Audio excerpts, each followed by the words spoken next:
যে 5ই আগস্ট আমরা আবার স্বাধীনতা পেয়েছি। অনেকে প্রশ্ন করতে পারে, হুজুর আবার স্বাধীনতা পেলাম মানে 53 বছর আগে তো স্বাধীনতা বাংলাদেশ আমরা পেয়েছি, আবার নতুন স্বাধীনতা। আমরা বলতাম বাংলাদেশ স্বাধীন, কিন্তু আসলে মূলত আমরা ছিলাম পরাধীন। ওই আলোচনা লম্বা আমি বেশি না করে এখন আপনাদের সামনে যে আয়াত শরীফ আমি তেলাওয়াত করেছি, প্রথম আয়াতের ভিতর আল্লাহ রাব্বুল আলামিন বলেছেন, স্থলভাগে এবং পানীয় ভাগে যত বিপদ আপদ মুসিবত তোমাদের হাতের কামাই। 53 বছর বাংলাদেশের স্বাধীনতার ইতিহাসে বারবার আমরা যাদেরকে সমর্থন দিয়ে ক্ষমতায় পাঠিয়েছিলাম, আমরা তাদের থেকে যা চেয়েছিলাম আসলে বাস্তবে তা আমরা পাই না। বরঞ্চ আমরা যা পেয়েছি, যেটা ইতিহাস তাম দুনিয়ার মধ্যে কলঙ্ক হিসাবেই আমরা পেয়েছি। এর পরিবর্তন আমাদের কি করতে হবে? কারণ আল্লাহ রাব্বুল আলামিন অন্য আয়াতে বলেছেন, যে জাতির নিজেদের ভাগ্যের পরিবর্তন তারা না ঘটায়, ওই জাতির ভাগ্যের পরিবর্তন আমি ঘটাই না। সেই হিসাবে আমি বলবো, দুনিয়াতে শান্তি, আখিরাতে মুক্তি, তার একমাত্র নীতি আদর্শ গ্রান্টি হলো ইসলাম। অনেক মুসলমান আমার ভাইয়েরা আছে, আমার মা বোনেরা আছে, ইসলামের কথাটা শুনলে তাদের কাছে ভালো লাগে না। ইসলাম একটা আরবি শব্দ, বাংলা অর্থ হলো শান্তি। এইটা শুনলে আমাদের কাছে ভালো না লাগার কারণ কি? আসলে বাস্তবতা হলো এই, গ্রাম্য একটা প্রবাদ বাক্য আছে, চুন খাওয়ার পরে যদি মুখ পুড়ে যায় যদি দেখলেও ভয় পায়। ইসলাম আসলে মানুষের শান্তির জন্য। ইসলাম শুনলে মানুষ ভয় পাবে কেন?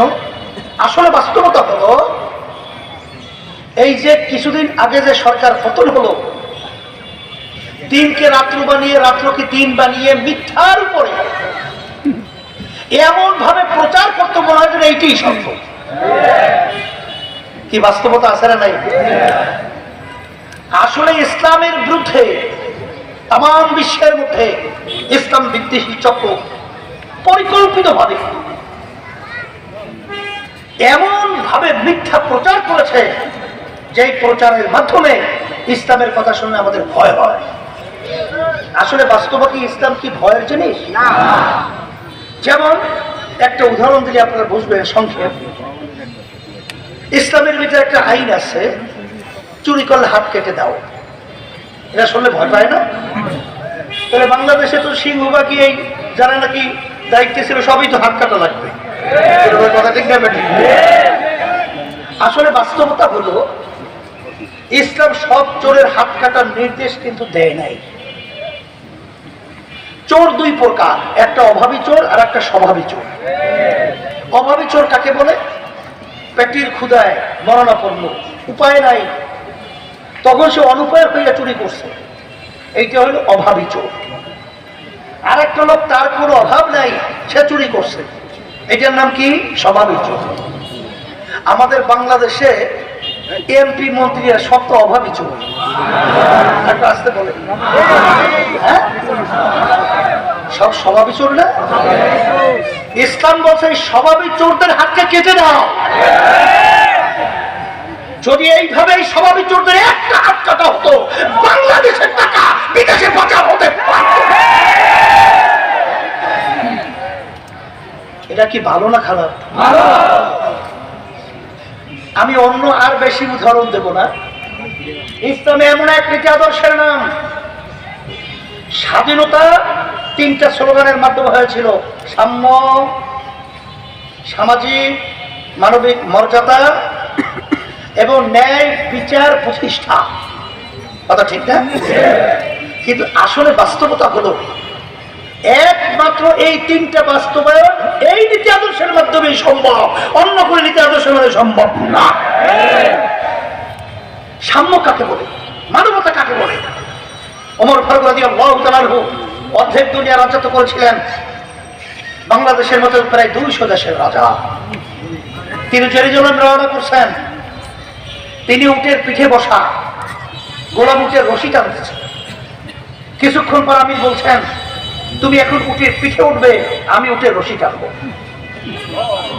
অর্ধেক দুনিয়া রাজা, তিনি চিন্তা করছেন আমিও মানুষ, গোলাম যে রশি টানে সেও তো মানুষ, সে রোদ্রের ভিতরে পুরে চামড়া কালো হবে আর আমি ছায়ার ভিতরে থাকবো, এটা হয় না। পালাক্রমে রশি টানে উটের পিঠে থাকে। জেরুজালেম পৌঁছলেন, তখন রশি টানার পালা পড়ছিল আমিরুল মুমিনিন ওমর ফারুক রাদিয়াল্লাহু তাআলা। লোকজন অভ্যর্থনার জন্য যখন উটের কাছে গেলেন, উট থেকে গোলাম বলতেছে আমি আমির না, আমির উটের রশি টানতেছে। এর নাম হলো সাম্য, এর নাম হলো মানবতা, এর নাম হলো ন্যায় বিচার প্রতিষ্ঠা। এই জন্য বাংলাদেশে 92 জন আমাদের মুসলমান বসবাস করে। মুসলমান যদি ইসলামী নীতি আদর্শ পছন্দ না করে, তাহলে সেই মুসলমান দাবি করতে পারে? জনগণ পারে? এই জন্য আমার আব্বাজার একটা কথা বলতেন, যে ইঞ্জিনিয়ার তৈরি করে সেই ইঞ্জিন সম্পর্কে ইঞ্জিনিয়ার ভালো জানে, কোন পাইপে মোবিল ঢুকাতে হবে, তৈল ঢুকাতে হবে। কেউ যদি মোবিলের পাইপে তৈল ঢুকায়, ইঞ্জিন বাস্ট। মানুষ কে সৃষ্টি করেছেন? কোন নীতি আদর্শ অনুযায়ী চললে মানুষ ভালো থাকবে, দুনিয়াতে আখিরাতে মুক্তি পাবে, কে ভালো জানে? এই জন্য আমার ভাইদেরকে বলবো যে শোনেন, অন্য অন্য দল এবং ইসলামী দল এবং ইসলামের ভিতরে পার্থক্যটা কি? 5ই আগস্ট অভ্যুত্থানের মাধ্যমে শেখ হাসিনা যখন পালালো, তখন আপনারা দেখছেন যে এক শ্রেণীর তারা কিন্তু মানুষের সম্পদ লুট করা শুরু করেছে, চাঁদাবাজি শুরু করেছে, জায়গা দখল করা শুরু করেছে। আর ওই অবস্থায় ইসলামী আন্দোলন বাংলাদেশ, তার সহযোগী সংগঠন, তারা সংখ্যালঘুদের এই মন্দির পাহারায় লিপ্ত আছে, এই বিজাতিদের গির্জা সহ তাদের জানমাল হেফাজতের দায়িত্বে নিয়োজিত আছে। রাস্তা ভিতরে মানুষের যানজট কষ্ট লাগানোর জন্য তারা ট্রাফিকের সিগন্যালের দায়িত্ব পালন করছে। এই হলো পার্থক্য। এই জন্য আমার ভাইদেরকে বলবো, আল্লাহ যেন আমাকে ইসলামী নীতি আদর্শের উপরে এই বলতেছি যে এখানে আল্লাহর খাস ভাইবারে আল্লাহ যেন এই নীতি আদর্শের উপরে রাখে। কারণ আমাদের কাছে বহু এমপির লোভনীয় অনেক অপার, মন্ত্রী হওয়া, সম্পদের অনেক অপরকৃত আমাদের কাছে আসবে, কিন্তু আল্লাহর রহমতে আপনাদের দয়ায় আমরা রাজনীতি করি দুনিয়াতে শান্তি আখিরাতে মুক্তির লক্ষ্যে। সেই হিসাবে আজকে ভারত আমাদের পাশের রাষ্ট্র, আমরা তাদেরকে বন্ধু সুলভ এবং আমাদের সাথে সম্পর্ক ভালো থাকবে এটা আমরা আশা করছি। কিন্তু তাদের আচরণ 53 বছর স্বাধীনতার বয়সে কখনোই আমাদের স্বার্থ তারা দেখে নাই, তাদের স্বার্থই তারা সবসময় দেখেছে। পানি ছেড়ে দিয়ে আন্তর্জাতিক আইন লঙ্ঘন করে আজকে বাংলাদেশকে জেলাগুলো এরকম ডুবিয়ে, আমার ভাইদেরকে মা বোনদেরকে আমি যখন কয়েকদিন আগে গেলাম, সেখানে একটা অবস্থান আমাকে দেখাই দিয়েছিল একজনে, যে একটা বাচ্চা সেখানে পাতিলের ভিতরে রাখা, বাচ্চার বাপ মা সব মারা গেছে, শুধু বাচ্চাটাই বেঁচে আছে। এটা কি আমাদের সঙ্গে বন্ধুর সুলভ আচরণ? এটা কি বন্ধু সুলভ আচরণ? আমরা ভারতকে বলবো যে আজকে আমাদের উপরে যে নির্যাতন চালিয়েছেন, আমরা আপনাদের উপরে ওই ধরনের বলতে চাই না, কিন্তু বাংলাদেশের মানুষ সজাগ রয়েছে, অন্যায়ের বিরুদ্ধে তৈরি আছে। সবাইকে ধন্যবাদ জানিয়ে, আর আমাদের এখন সবচেয়ে বলেছেন যে আমরা দাওয়াতের কার্যক্রমটা বাড়াবো, যদি না বাড়াই তাইলে আপনি আমি কিন্তু দায়ী থাকবো। আর এই নরসিংদী ইসলামের জন্য একটা ঘাঁটি। আল্লাহ আপনাদের কবুল করুন।